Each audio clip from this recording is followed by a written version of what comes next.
Saking Sulawesi.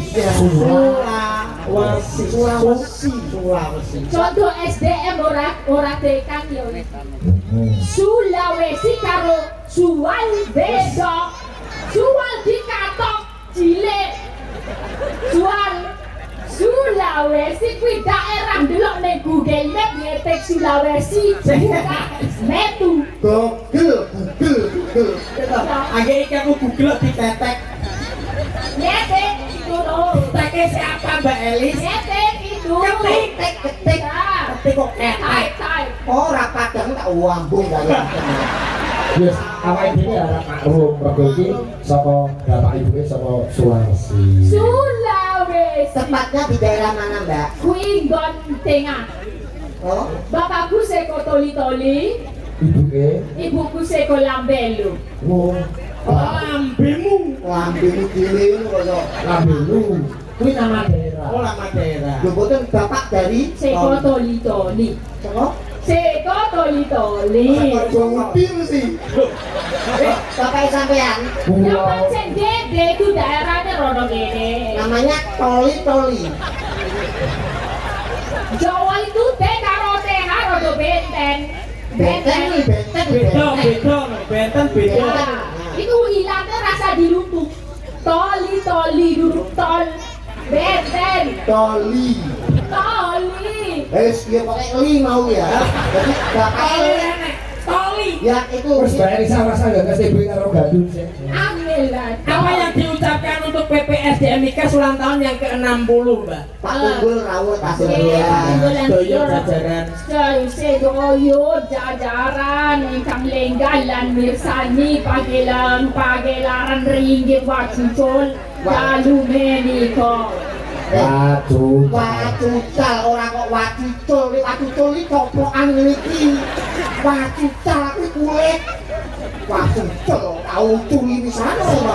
Mana ya terima kan, podo kan.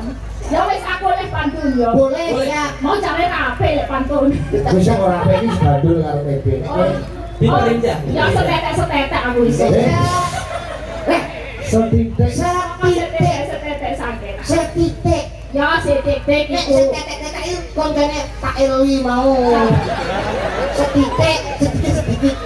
Katanya apa, Mbak? bandul. Ya, melaku golek las. Cakep. Rencanane arep tak pangan. Cekak. Ki wong Porobong. Wong Sulawesi Sakarepe pantun iki bagian Oh, iya. ngaret ngajenggon ngajengan iki sakarepe. Ya. Ulangi enggak? Bedek kan. Ulangi enggak? Alon-alon enggak? Mlaku golek elas. Mlaku-mlaku golek elas. Rencanane arep tak pangan. Rencananya retak pangan. Ayo do sinau ning PPSDM Migas. Mergane ora bakal entek nganti akhir zaman. Wah, Karena PPSDM Migas adalah pusat pendidikan, pelatihan dan sertifikasi bidang minyak dan gas bumi. Bener. Nek adewe duwe kaya SDA, sumber daya alam, kuwi UTK yo kudu meleti. Utek. Wah, aku suwengi karo iki sesetruk aku suwengi. Ngomong ora kebelas. Tapi jono pele lho Mbak Elis. Masa ngene iki yo pinter canggih. Aku pun yo tau tak komputer SDM ku yo dhuwur lho. Oh tenan. Lho nyuwun sewu Pak Sigit itu Iya. adalah sarjana seni. Isi aku kok ITB, Institut Bandung. Iki yo kok gone IGD. Demi iki mbahmu lho. Ya, saya agak mulai. Poso iki. Iki Mbak Elisa gelar S2, Pak Sigit juga mau mengambil S2 ku satu. Lah awakmu S piro? S2. Siji kademen kok S2. Kok rodo Mau mengucapkan apa Mbak Elisa? Nggih, pokoknya kula nderek mangayu bagyo. Anggenipun mbali warso kaping gangsal doso langkung sedoso. kok ya dipedhot-pedhot ngapa to iki? Piye Mbak Elisa, ya ampun wong ayu. Pripun? Nek ngartikno angka 60 kuwi nek dijawabno aja kok 50 dosa lak 50 langkung sedoso. Apa itu? Nek 60 iki ya suwidak. Mana ada ranto koyo ngono. sekarang dari 1 sampai 5 itu punya bosok kromo semua.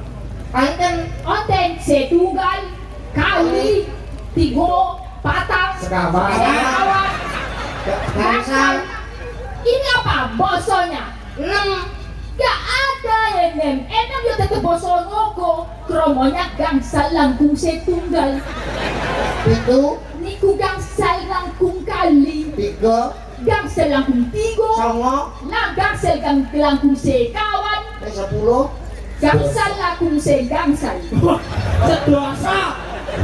Ya panggah kleru to. jadi nek takok alamat iki sing ngrungokno iso jideg lho nek nyuwun sewu Pak ngertes daleme Pak Tunggul alamatipun Gang Unyer nomoripun 50 langkung gangsal langkung sekawan iki lho akeh lho Dawan Dawan yo 6 yo 6 Padahal budayane wong Sulawesi karo awak dhewe sing Jawa ki beda lek ngoten to. Betul. Iki dikenalke sekalian.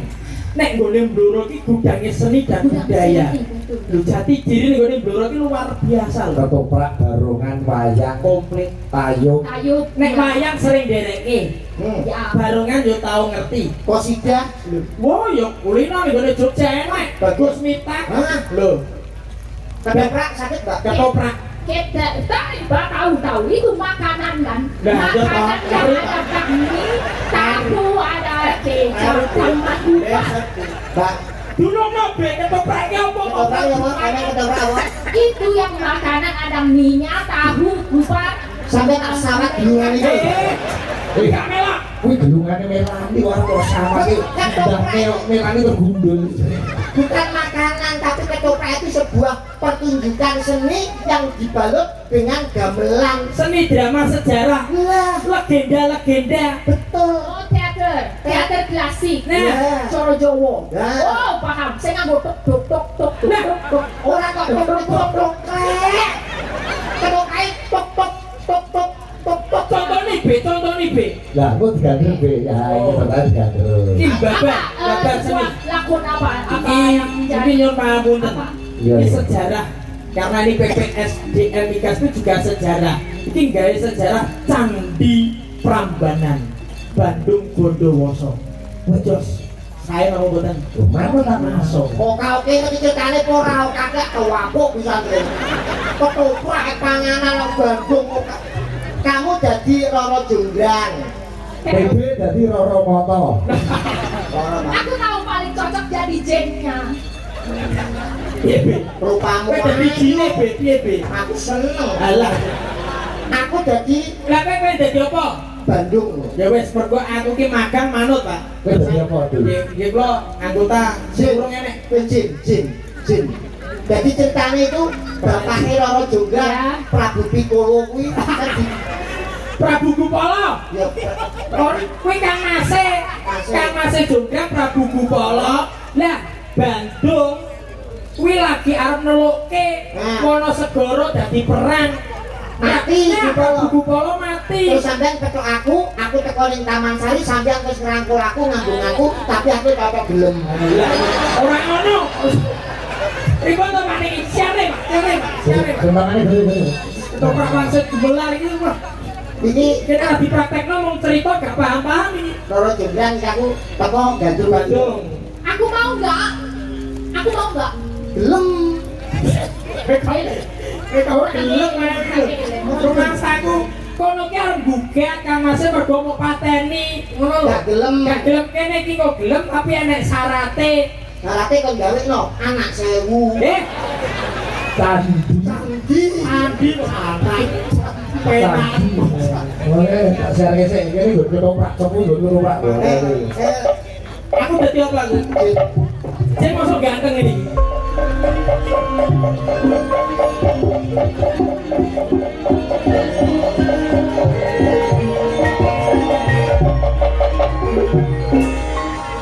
Lar Gupyar.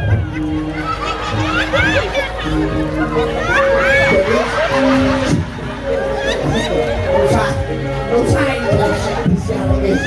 Iki lho macamu yo kliwat. Kanggo kantor kok bolongan siji monggo loro. kakek sempit Iki lho sing bolongan sijine monggo buntut yo. kan itu tuh Oke. Dadi jane Pak Sikete. Sugeng pemanggihan malih kalian ketoprak cakra budaya. Dalu menika pendet lampahan Roro juga. Bintang tamu dalu menika ingkang marani Roro juga tenggih Mbak Yun Elisa. Apa kuwi? Macam Mbak gosek banget. Lumayan. Kayak ketoprak temburan. Kuwi nomor untuk Ajiono.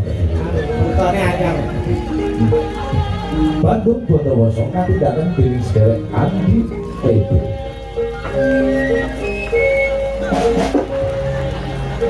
Ibu dini bintang tamu Mas Gandul dalu menika kandhapuk dados kula. Ganteng ini teman-teman aja. Keprok prajurit Pitoyo CS. Kembang Berotaknya biarin Kembang Lila CS Kados pundi gancari lapan Rojonggrang Wadurin bersama Kados Purnaling lapan Duar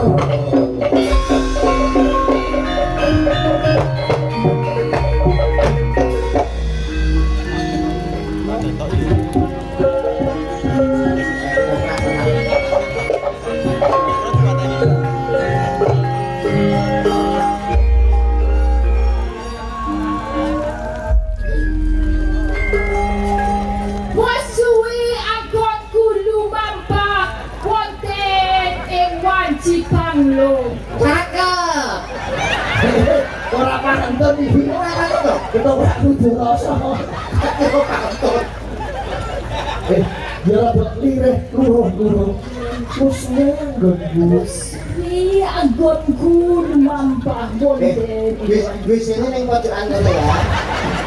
Aku ora kok oleh wis suyan bonku ngenteni ning Taman Sari. Kang Mas Kupolo apa wis kelakon numpes para prajurit kok prajurite Bandung Bondowoso kok saya deg-degan yo atiku lho Wis sasa. Sakit. Oh ya, iya jalan itu ya. Wesuyanganku mlampah ana ing Taman Sari.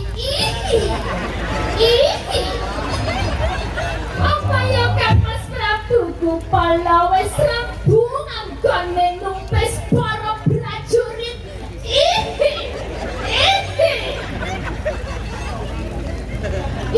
Pak Tunggul wonten kamar kosong lah Wes ngopo kowe? tak iki pisan wae iki Belum ayu. masih bentene pisan wae Kowe kok tak terus gandul asmara ndono. nggih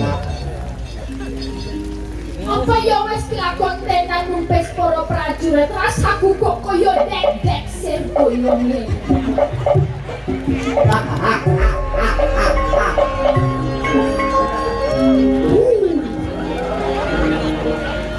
Woi Gundron aku datang juga aku pembicaraan berkoi tok tok tok tok tok tok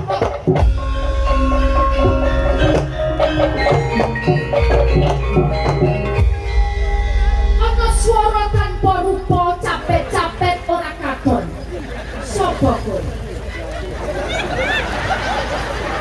Mas Kowe kuwi kok aku tak orang aku sing nyuting aku Bandung Bondowoso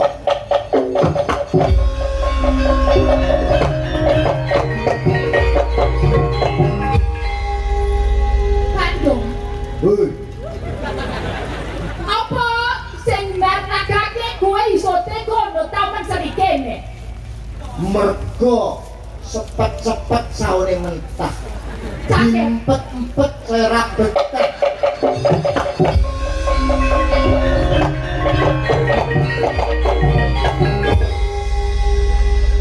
suasanane ketok. Jonggrang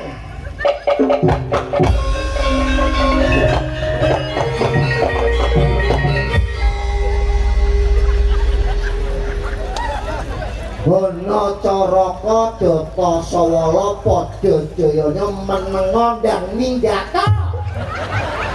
Ketoprak omonge katuk-katuk. Ini girane. Enggak. Kok niku? Oh. Nek iki drama dulu. Oh iya. Ngono karep dadi juragan toprak. Tuk tuk tuk. Joglang Gandrung. bengi iki kowe gelem ra gelem kudu lelati karo aku wong ae. Slendro. Wes, Slendro ra dijak lho kok. Pelok. Slendro. Iki mawon. Iya. Rukun Islam kang lima puniki dalem Ini bawanya kok keling. Latihan. Oh iya. sampean role kok iki. Wah. Diam. Sampean iki ngedebok wae ora sampean. Nadyan wujud mung peksi. Aja kayak susu demek-demek. Demek. Ojo ke susu. Demek. Ojo kesusu demek. Kayak susu demek-demek. Tor monitor kedua, anggota maula tor kedua, kondisi lagi gak tor kedua. Seneng ketok aku iya. Ya Allah, tolongin Roro.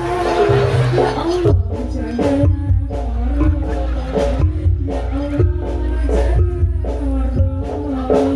Ya Allah, sehatkan Roro. Keri. Yang mulut bisa tak delok yang bilang, ojo jual mahal ngerti. Nganggo basa sing indah, ketupat gandrung sing apik.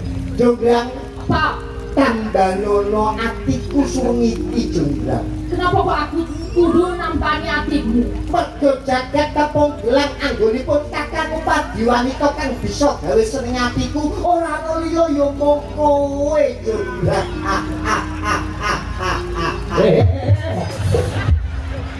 Guyune aja aneh-aneh ya. Ojo guyune paling ora nek babake ping 3. Papat wae. Mula saka kuwi apa isih ana papan panggonan ing atimu kanggo nganggur wae katresnanku. Ora ana papan panggonan kanggo nampa kagresnanmu. Sebab apa jonggrang? Jendeng wong tresno kuwi uruse komodo medon mono ing atos. Iki ra oleh ati bablas jonggrang. Karo nembang kok. Tuh, Mbak.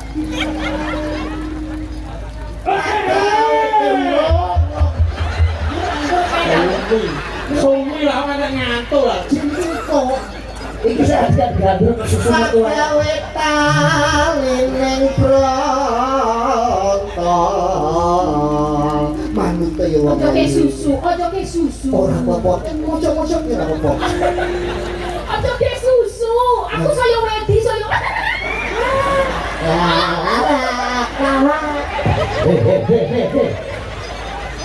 Sumu. Ayo buktekno dulu kuwi suatu. Halus manis yang semai buntu. Aku. Iki ono butok deh. Fotoku nggo simpen lho ae. Yo ngono ora apa-apa nek Tresno ngomong Tresno. Enggak, Pak. Nek dia rambut Pak. Minyak wangi kowe. Yo prang jombo. Cuma ku. Kemudian ya. Baiknya Elisa, Nggih, sing nembang Elisa. kula mawon nggih. Elisa, kowe wamane gandrung karo aku nembangmu ning Elisa. Coba ning. Nek gandrung karo tempe ngene coba ngene. Alus manis nan Awan ini.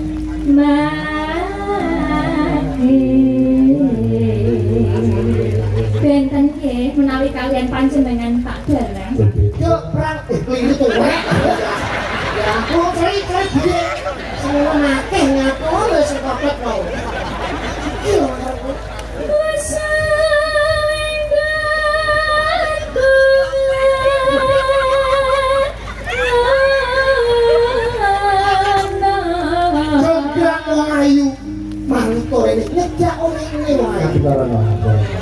sik lho. Ya potongan kuwi malah gaji.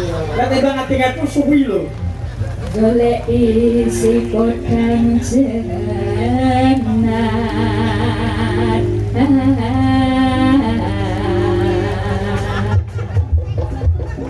Kayak sapa kok. sekarang Ayo wong bunga hanya tiku Jograk kuwi lho gue ora ning Kupang kono iki. Biasane ning kursi pantai. oh di kursi pantai. Iya. Mau duduk kalau di kursi pantai. oke. Heeh. Kursi pantai kono lak jejeg. Kursi pantai di Papua ngaten niku Pak ora tau ning pantai jenengan kok. Kursi pantai Kowe kok kurung kene to, Bir? niku jenenge kursi kayu. Oh iya ya. Nyandeng bisa dadi tombol Jograng koyok-koyak tikus rasa ngempet opo kang dadi karepku. Yen tak gawe cara halus kowe ra gelem dikaraku, opo kudu taruh do paripaksa apa kowe ora duwe rasa? Apa kowe ora duwe rasa Bandung? Sebab nang asku wis mbok pateno ning Wonosegoro. Ning kok kayu minyak dadi bojomu. Mbak. Kayak tempat tangguhan.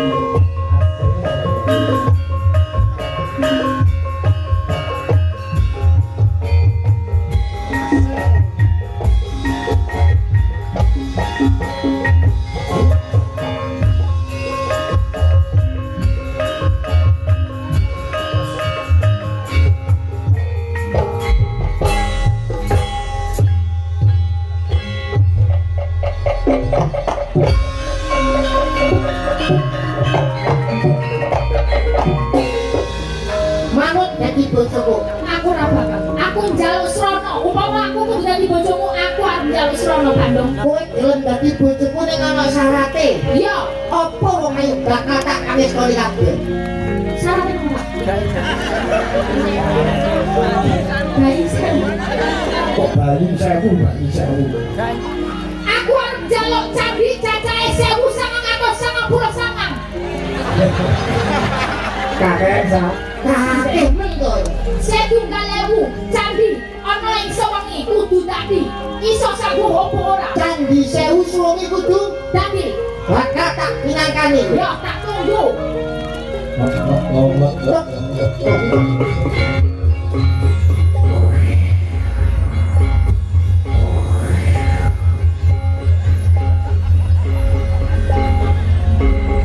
Sok efek.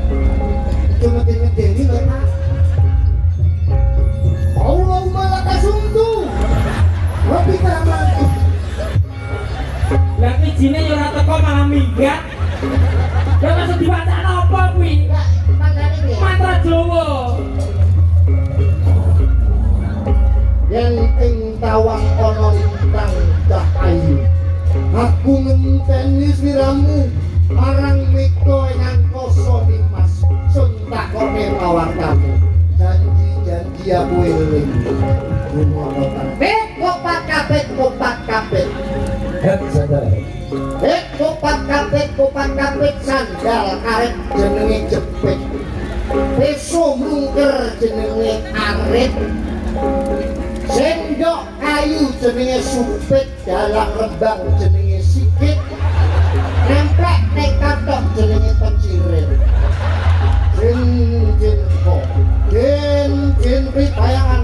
Aku Bandung Bondowoso. Teko mrene.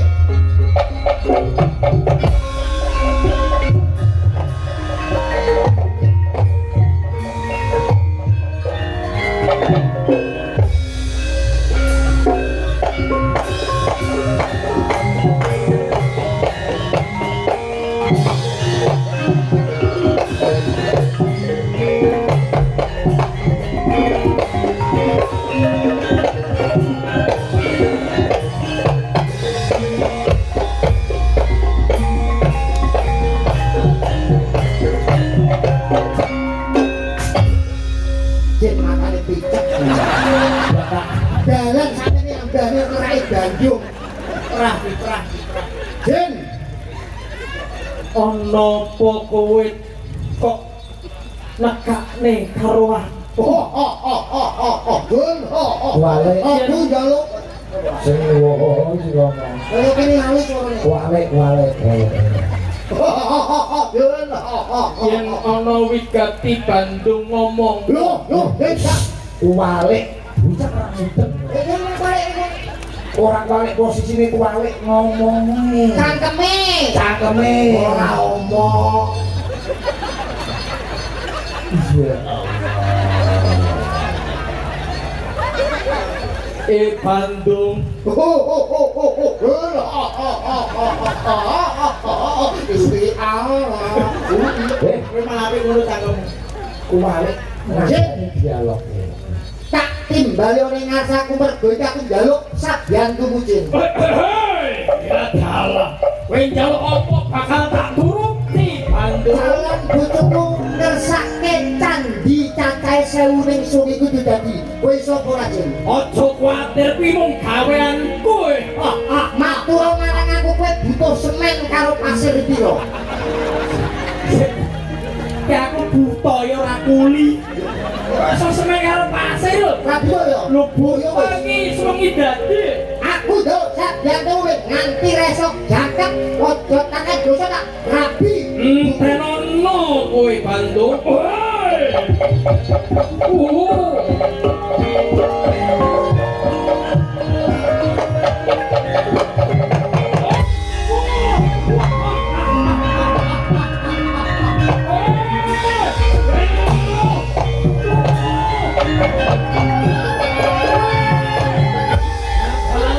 Iki piye iki tulung Bandung iki piye iki? Urung wayahe kok wis ana sabuk urung. Bandung aku pamit, Bandung.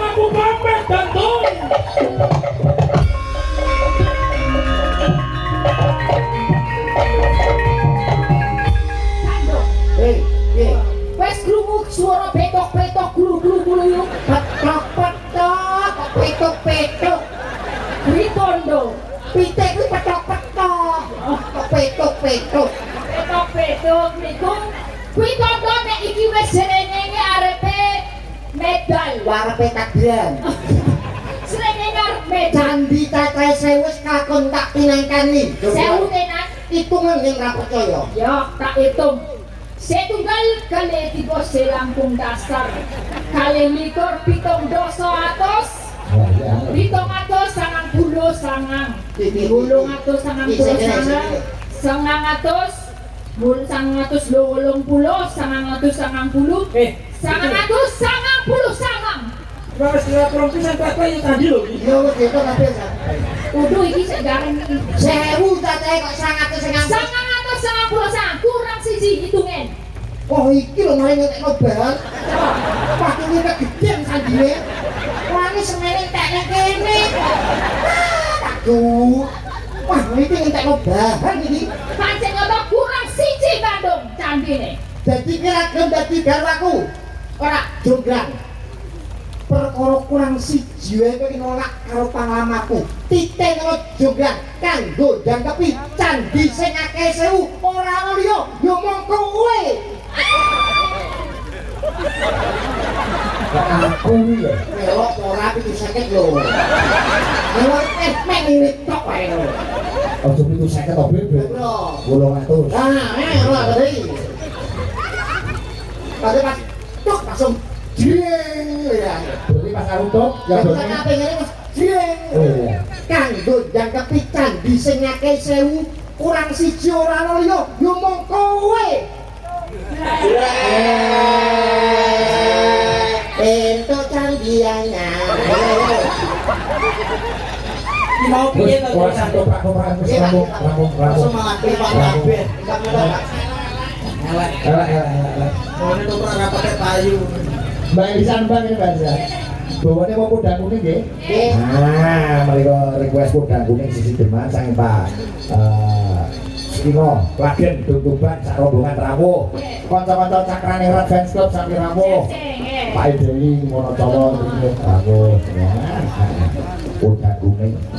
WMC komplit ya Pak. Nah, BMC kayak Mania Community. Oke. Dulu gua saking vokal Mbak Elisa. Ngomong yo.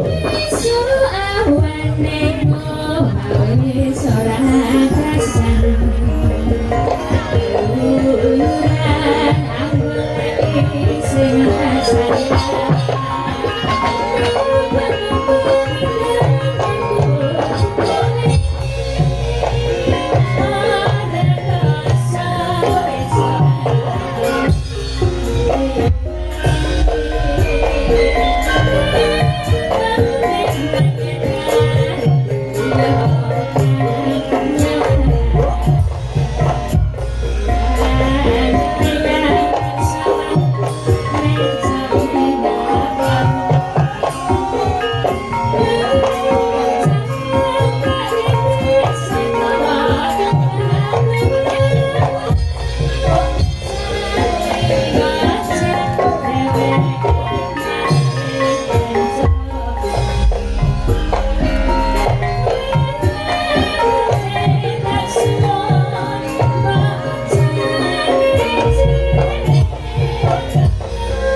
masih dulu. Oke. Anu be mumpung Pak Kapus sing kon gambuk ngono badhe minggar. Nyawer yo monggo lho wis kok Oh, Pak nggih. Agus. Pak Gus. Nggih. Ketua panitia bagian perwayangan. Monggo Pak Kapus Milo badhe kembang ini Mbak Elisa juga dipersilahkan. Iya, monggo, monggo. Petarangan kok nganggo Pak Kapus itu.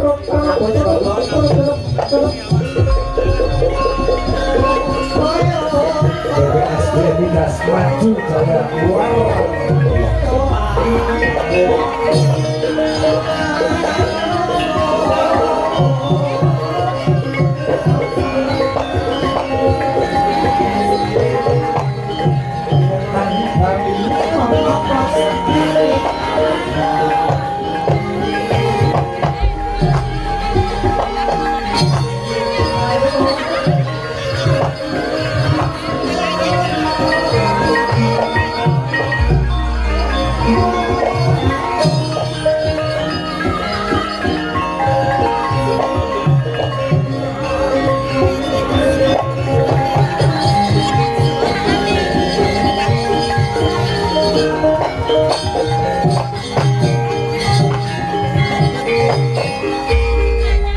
Wah, sembah nuwun Bapak Kapus. Nada top gripes yang antusias penonton mereka luar biasa Bapak. Mau lihat dari Ini Mas Sigit, bukti nyata bahwa penonton masyarakat Cepu itu luar biasa antusiasme terhadap wayang kulit beliau. ini matur nuwun. Niki kula mboten jadi nembang apa. Soalnya yang menonton ini sudah nggak sabar. Oh, iya. Jadi ini saya ingin memperkenalkan the next leader gitu ya. Jadi sebetulnya saya yang memimpin, tapi sebetulnya saya hanya mengarahkan dan tanda tangan sebetulnya. Yang kerja itu ya 4 orang ini. Jadi ini yang pertama itu back office saya, kabak umum saya ini Mas Arizona. Nah, ini agar mengenal gitu ya. Jadi nanti ya biar mereka ini yang melanjutkan.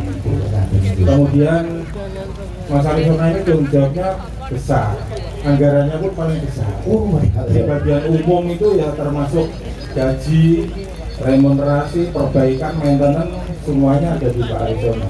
Rumah sakit, SPBU, semuanya di Pak Arizona.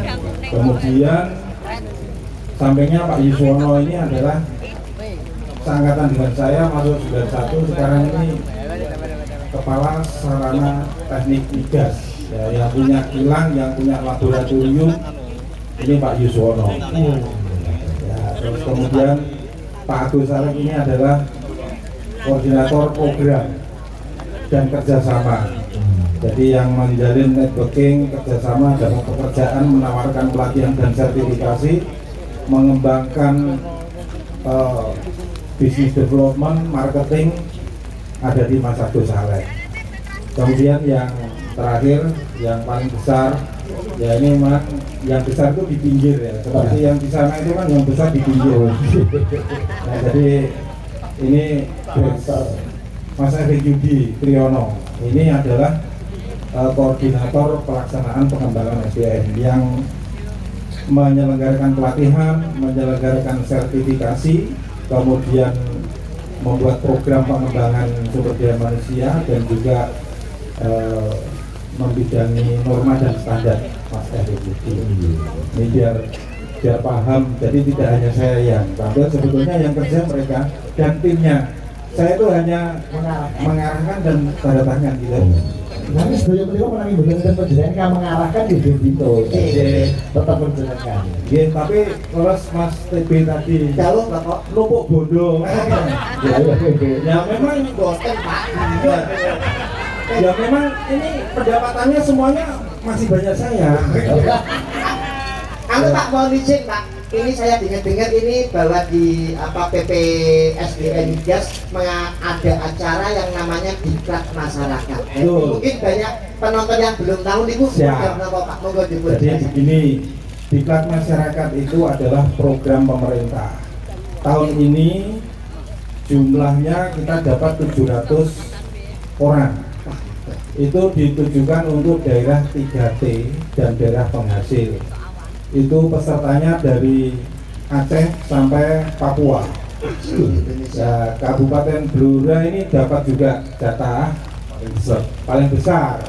Kemudian Bojonegoro juga dapat, Rembang dapat ya? Dapat, Rembang juga dapat. Tuban dapat. Hari Minggu besok datang. Oh, ngaten lagi. Ya, jadi Senin nanti ada pembukaan pertama itu 150, kemudian tanggal 19 ada lagi 120 orang. Itu khusus untuk lulusan SMA atau sederajat Pak ya? Jadi begini, pesertanya itu nanti kita melibatkan kepala dinas kabupaten masing-masing. Kepala dinas tenaga kerja. Ditnaker. Iya, Ditnaker masing-masing kabupaten. Silakan mendaftar di sana. Nanti yang melakukan seleksi mereka. Tapi Oh. nanti 2027 yang menyelenggarakan seleksi kami. Oh, Karena nanti online gitu ya. Jadi biar tidak ada KKN. betul. Jadi Rembang rawuh lho, niku Pak Nanang kalau Iya. tahu Pak. Oke, jadi Bapak Ibu sing gadah putra habis lulus SMA ataupun sederajat yang mau ikut untuk sertifikasi di PP SDM Migas, silakan didaftarkan lewat Dinas Ketenagakerjaan di daerah masing-masing. Iya. Tuh, nanti mendapat jatah untuk dekat di sini lagi. Iya. Itu yang dari gratis ya, dari Gratis. pemerintah. Kemudian ada juga masing-masing daerah itu mempunyai APBD. Oke, Sebagian juga dialokasikan untuk diantaranya pengembangan SDM, diantaranya ada yang ke tempat kami. Terima kasih kepada Pemkab Tuban yang Bojonegoro juga yang telah mengirimkan putra putrinya ke kami. Alhamdulillah, wah lumayan. Dapat sertifikasi lagi. Dapat Wah, berlaku internasional. Wah luar biasa. Tepuk tangan untuk BPSD Migas. Dapat uang saku juga, Pak. Dapat uang saku Pak? Dapat. Gratis atau membayar nih? Enggak bayar. Gratis gitu. Gratis. Wah. Berapa lama Pak pelatihannya Pak? Antara 2 minggu sampai 3 minggu. Wah, 2 sampai 3 minggu Pak. Dapat makan, dapat mes. Tapi melu mau piye, Bu? Pulau lulusan PAUD loh Pak. Walau demikian, apabila kuota itu tidak tercukupi, silakan adik-adik masyarakat yang berminat silakan mendaftar di sini. Nanti akan diajari dan diberi pelatihan dan juga disertifikasi. Semuanya ada di website. Silakan. Pun juga untuk mahasiswa yang kesulitan untuk praktek kerja lapangan, silahkan mendaftar di tempat kami. Kami membuka karena cari tempat praktek itu sekarang sulit ya untuk adik-adik. Silahkan dioptimalkan, hilang kita sarana kita dipakai untuk PKL, silakan. Luar biasa programnya. Oke, ini dijamin apa Pak Sigit? Monggo manut Oh, Bapak. kembang Bapak. Mohon izin. Lembang sakit boten nggih sakit Pak. Iya. Saya itu Nggak bisa nyanyi, tapi silakan ini. Apa tim saya ini Tim G. Bagus. ada nyawer mawon. Oh, ngaten nggih Pak. Nyawer joget niki mawon nggih. Oh, siap Mbak Elisa. Bagian nyawer. Ah, nggih. Pak. ini enggak bisa Silakan. Mas Agus ini sebetulnya karaoke jos. Wah, hebat. Ini juga Nggih, Pak. ini Wan Fales. Wah, Ya, males. Wan Fales lagu-lagunya ini. Kalau Mas Agus Zona ini Mas Agus. nyawer pakai nyawer. Dia suka fitnah. Wah. Wes. Respect banget. Kalau Mas Didi tidak tahu ini hobinya makan. Oh, makan. Oh, Ya. kali kula. Mulanya neng pinggir boleh Pak. Butuh pinggir. kalau saya itu tidak bisa karaoke sing marahi. Aku nyanyi dangdut fals. Monggo atau request lagu Pak. Monggo. Lagu sing meriah. Oke. Monggo.